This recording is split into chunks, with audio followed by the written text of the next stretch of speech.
तराबरे कितनी देर सदर रहेगा। इब्राहिम तराबरे एक ऐसा नाम जो आज अफ्रीकी नौजवानों की उम्मीद बन चुका है और साम्राज्यी ताकतों का डर। वो एक आम फौजी था, सियासत से नाआशना, लेकिन जज्बा उसके अंदर एक इनकलाब का था। जब उसने सदर डामिया की हुकूमत का तख्ता उल्टा तो मगरब ने कहा एक और आमर आ गया है, लेकिन बर्किना फासो के अवाम ने उसे कहा दूसरा सनकारा। आज सवाल ये है, क्या तराबरे की ये मकबूलियत बरकरार रह सकेगी? क्या वो मगरब की साजिशों, अंदरूनी खतरात और मुआशी दबाव का सामना कर सकेगा? और असल सवाल ये है, वो कितनी देर सदर रह सकेगा? दोस्तों, इब्राहिम तराबरे बर्किना फासो की फ़ौज का एक नौजवान अफसर था जिसकी असल तरबियत वगैडगू यूनिवर्सिटी में हुई। उसका असल इम्तिहान उस वक्त शुरू हुआ जब उसे मुल्क के शुमाली इलाकों में दहशत गर्दों के खिलाफ भेजा गया, जहां अलकायदा और दाइश से मुंसलिक ग्रोहों ने पूरे गांव उजाड़ दिए। तराबरे ने वहां ऐसा कुछ देखा जिसने उसे हिला कर रख दिया। फ्रांसीसी फौज मौजूद थी लेकिन कुछ नहीं कर रही थी। बैरून मुल्क से अरबों डॉलर आ रहे थे लेकिन आवाम मर रही थी। सोना मुल्क से निकल रहा था लेकिन अस्पतालों में दवाएं नहीं थीं। ये वो लम्हा था जब एक सिपाही के दिल में एक इनकलाबी जाग उठा। तराबरे ने सोचा, अगर हम अपनी ज़मीन की हिफाजत न कर सके तो फिर सिपाही होने का क्या फ़ायदा। तराबरे की इक़्तिदार में आमद ने मगरब को बेचैन कर दिया, क्योंकि उसने जो काम किए वो मगरब की पॉलिसियों को खुलेआम चैलेंज करते थे। फ्रांसीसी फ़ौज को निकाला, सोना निकालने वाले मुआहदे मनसूख किए, फ्रांस 24 और RFI जैसे मीडिया चैनल बंद किए, NGOs पर पाबंदी लगाई जो दरअसल इंटेलिजेंस का काम कर रही थीं। मगरिब ने फौरी रद्द अमल दिया। तराबरे ने सबको अपने मुल्क से बाहर जाने का कह दिया। CNN, BBC, NY time, strongman, militant और कहा प्यूटन बैक्ड। अमेरिका ने सैटेलाइट सर्विलेंस बढ़ा दी। इकोवास ने बर्किना फासो को सस्पेंड कर दिया। क्यों? क्योंकि एक अफ्रीकी लीडर जो न कर्ज मांगे, न फौजी मदद और न इजाज़त, ऐसा मगरब को काबिल कबूल कहाँ था। अब ख़तरात क्या हैं? तराबरे की हुकूमत अभी तो नौज़ायदा है।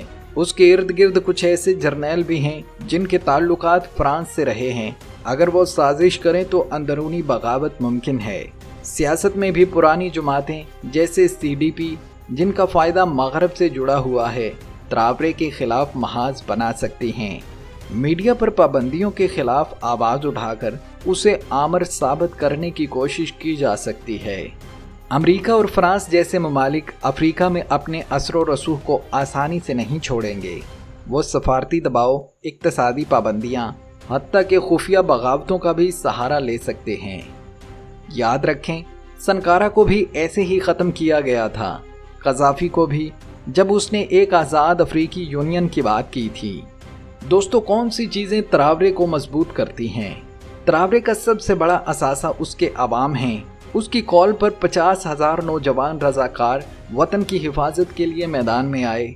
देहात में उसकी तस्वीरें घरों में लगी हैं। अवाम कहती है ये सनकारा की रूह है जो दोबारा लौटी है। तराबरे ने माली और नाइजर के साथ मिलकर AES यानी अलायंस ऑफ साहेल स्टेट कायम किया है। ये 3 ममालिक मिलकर एक ऐसा इत्तेहाद बना रहे हैं जो मगरबी फौजी मुदाखलत के खिलाफ खड़ा हो रहा है।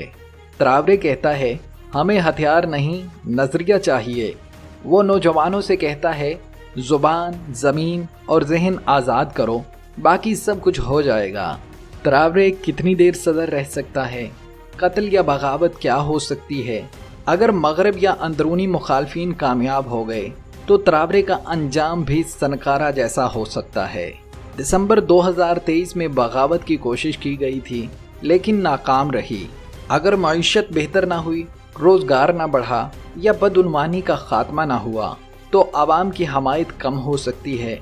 तब अंदरूनी प्रेशर उसके खिलाफ जा सकता है। दोस्तों, इसी तरह अगर AES मज़ीद ताकतवर हुआ और बर्किना फासो मुआशी तौर पर मुस्तहकम हुआ तो तराबरे अफ्रीकी दुनिया का एक नया चेहरा बन सकता है। तराबरे कितनी देर सदर रहेगा? शायद ये सवाल गलत है। असल सवाल ये है क्या दुनिया एक आज़ाद अफ्रीकी लीडर को बर्दाश्त कर सकती है? क्या मगरब ये कबूल कर पाएगा कि एक नौजवान बगैर उनके मशवरे के अपनी कौम को खुद चला रहा है? तारीख हमें बताती है कि हर बार जब अफ्रीका आज़ादी मांगता है वो या कत्ल होता है या बगावत में हटा दिया जाता है। लेकिन शायद इस बार मुख्तलिफ हो, क्योंकि इस बार सिर्फ एक तरावरे नहीं, पूरा अफ्रीका बेदार हो रहा है। दोस्तों, उम्मीद करता हूं कि इस वीडियो में आपकी मालूमात में थोड़ा सा इजाफा किया होगा। अगर वीडियो अच्छी लगी है तो अपने जैसे दलेर लोगों को ज़रूर शेयर करें, कमेंट्स लाजमी दें और चैनल को सब्सक्राइब ज़रूर करें। सब्सक्राइब करने के बाद मिलते हैं अगली एक नई वीडियो के साथ। आपका बहुत शुक्रिया।